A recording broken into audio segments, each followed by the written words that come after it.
Hello humans, Chef Mike here, former corporate chef for McDonald's, and we're looking at a double quarter pounder deluxe and I think a regular quarter pounder being made. Start with your ketchup and mustard. Go ahead. You can see how this line is set up, that when complex orders come through and lots of moving parts or changes, it makes things a little more difficult for the crew to make. That's why sometimes it might take a little bit of time here. Roma tomatoes, so that was a change a while back instead of one big old globe tomatoes.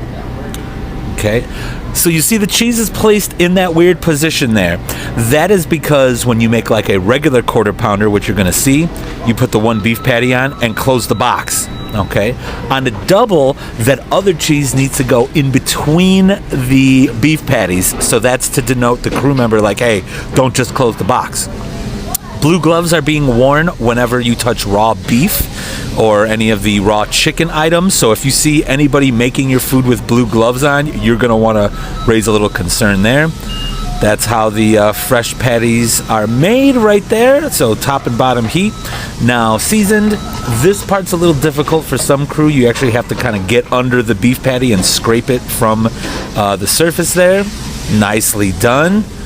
Now look at the grill after this patty. You see how there's some left on there? If the grill is really dirty or a crew's not trained, they leave way too much of that on the grill and you're losing meat and delicious flavor.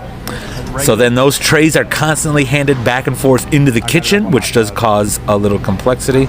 You'll see that cheese goes there. Another patty goes on, like so, and then you just close the box. You don't have to, like so. Nicely done. Boom! And there are your fresh beef quarter pounders. Nicely done.